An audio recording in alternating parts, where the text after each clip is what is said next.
South Africa's growth for the last quarter of 2015 came in a touch higher than expected. However, it was still dismal at just 0.6% for the 3 months to December. This is South Africa's worst economic performance since the financial crisis in 2009, but economists are relieved that the country managed to avoid a recession. The main contributors to the marginal growth were the financial services sector and mining that saw a rebound in the second half of the year. Manufacturing remains in recession, while the agricultural sector was hard hit with the country's worst drought in history. With these sectors expected to remain under pressure, growth in Africa's second largest economy will remain weak for some time.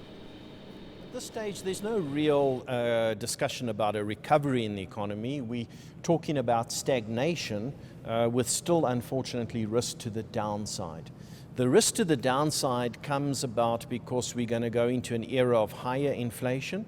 That inflation will start to hurt the consumer sector more and more, eating into real disposable incomes. In addition, there are two other problems. One is that interest rates are likely to move higher this year. That will weigh on the performance of the economy. And the second is, if you look at the taxes that were announced in the budget, it's net a contraction, and it will start to also hurt the consumer, especially the fuel levy.